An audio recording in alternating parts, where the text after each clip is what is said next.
Hello and welcome to Rain Podcast. I'm Sarah, and today we're diving deep into a topic that affects each and every one of us at some point in our lives, the fear of change. Whether it's a career shift, moving to a new city, ending a relationship, or simply trying something new, change can be absolutely terrifying. And I'm Michael. You know, Sarah, it's fascinating how universal this fear is. From the smallest changes in our daily routines to life-altering decisions, that resistance we feel is deeply rooted in our psychology. Today, we want to explore why we fear change, how this fear manifests in our lives, and most importantly, how we can move through it to embrace new possibilities. Exactly, Michael. And we're not just speaking theoretically here. Both of us have faced significant changes in our own lives. Some chosen, others forced upon us. Those personal experiences taught us so much about facing fear and finding growth on the other side. Absolutely. Before we dive deeper, I want to remind our listeners that if you find value in today's conversation, please subscribe to Rain Podcast. We release new episodes every week exploring the depths of human experience and providing insights to help you live more fully. Let's start with understanding the psychology behind our resistance to change. There's actually something profound happening in our brains when we encounter change. Our brains are wired to prefer predictability and certainty. It's a survival mechanism that evolved over thousands of years. That's right. From an evolutionary perspective, uncertainty meant potential danger.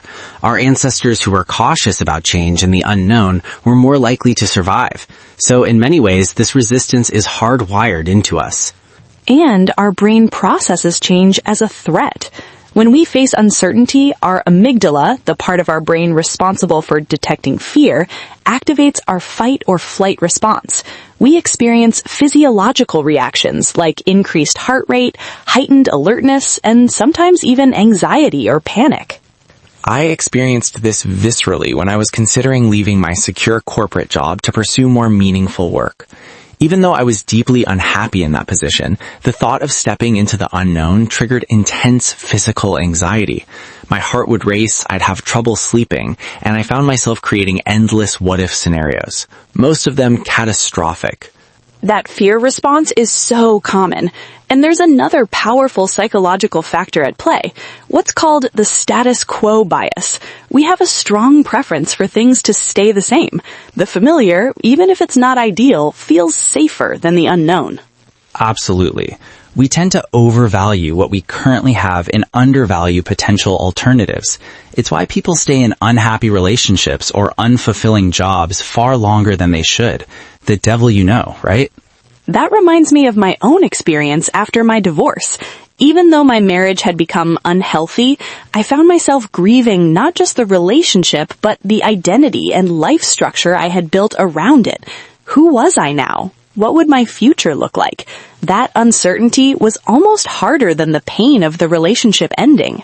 I'm so sorry you went through that, Sarah. That touches on another key aspect of why we fear change. It often challenges our sense of identity. We build our self-concept around certain constants, our relationships, careers, where we live, even our daily routines.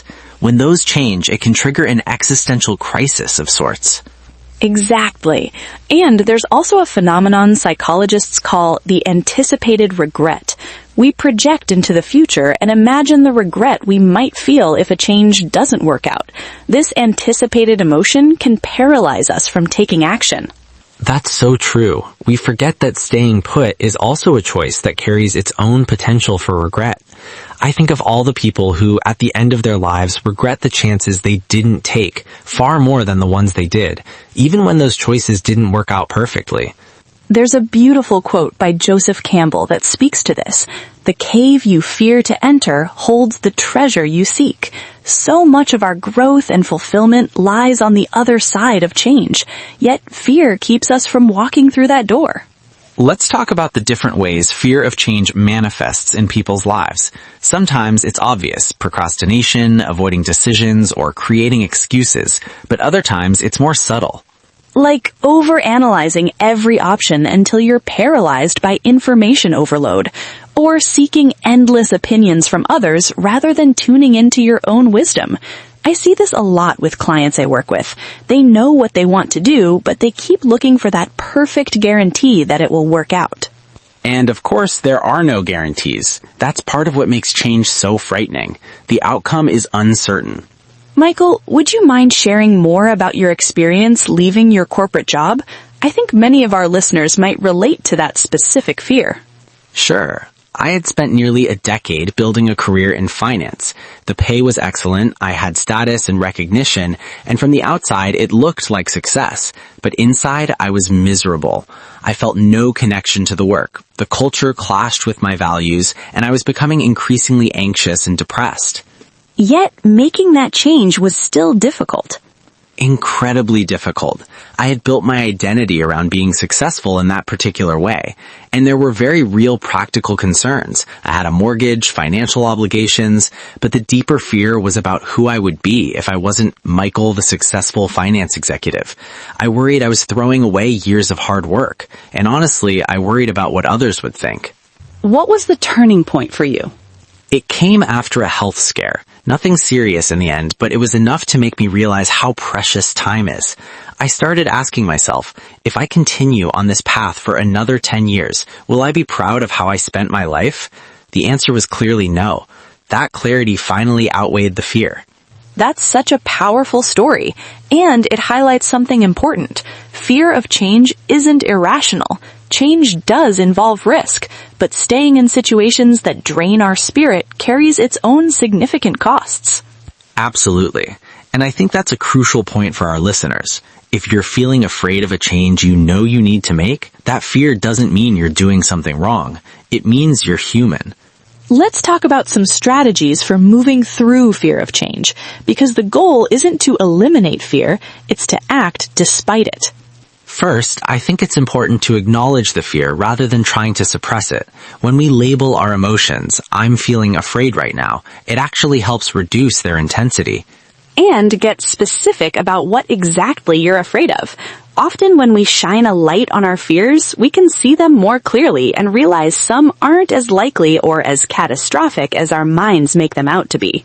Another powerful strategy is to break change down into smaller steps. When I left my job, I didn't just quit one day. I started by taking courses in my new field of interest, building connections, and saving money to create a safety net. Each small step built my confidence. That's so important, and I find it helpful to focus on the core values driving your desire for change. When we connect to our deeper why, it can give us the courage to move forward despite fear. Absolutely. And remember that discomfort is temporary. The acute anxiety we feel when facing change usually subsides as we adapt to new circumstances. Our brains are remarkably adaptable, even though they resist the adaptation process. Let me share another personal story about overcoming fear of change. After my divorce, I had the opportunity to travel internationally for work, something I'd always wanted to do. But I was terrified. I had convinced myself I needed the stability of my routine to heal properly. What happened? I almost turned it down, but a good friend asked me a simple question. What would you tell someone you love in this situation? Immediately, I knew I would tell them to take the chance. That perspective shift was powerful. I took the opportunity, and while it was challenging at times, it turned out to be exactly what I needed. The new environments and experiences helped me rediscover parts of myself I had lost. That's a beautiful example of how change, even when scary, can be exactly what we need for growth. And it highlights another strategy, getting perspective from trusted others who can see our situation more objectively than we can. Absolutely. I think it's also worth mentioning that not all change is chosen. Sometimes change is thrust upon us through job loss, illness, loss of a loved one, or other circumstances beyond our control. That's such an important point. When change is forced upon us, the fear can be even more intense because we've lost our sense of agency. In those cases, I think it's especially important to focus on what we can control. We may not choose the change itself, but we can choose how we respond to it. I'm reminded of Viktor Frankl's powerful insight that between stimulus and response, there is a space. In that space lies our freedom and power to choose our response. That's profound. And I think developing resilience through mindfulness practices, self-compassion, and building strong social connections helps us navigate those uninvited changes with more grace. Absolutely. And speaking of social connections, having support during times of change is invaluable. This doesn't mean surrounding yourself with people who tell you what you want to hear, but rather those who believe in your capacity to adapt and grow. We're coming to the end of our time together, and I want to leave our listeners with a final thought. Fear of change is universal. Even the most successful, confident people you know experience it. The difference isn't the absence of fear, it's the willingness to acknowledge it and move forward anyway. Beautifully said, Sarah. And remember that each time you face your fear of change, you build evidence of your own resilience. You prove to yourself that you can handle uncertainty, which makes the next change a little less frightening. Before we go, we'd love to hear from our listeners. What change are you currently afraid to make? What's one small step you could take toward that change? Share your thoughts in the comments or reach out to us on social media.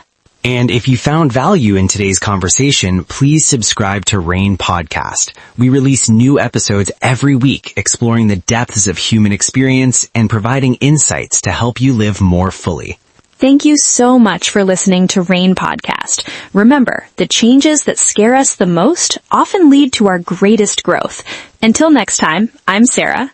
And I'm Michael. Take care, everyone.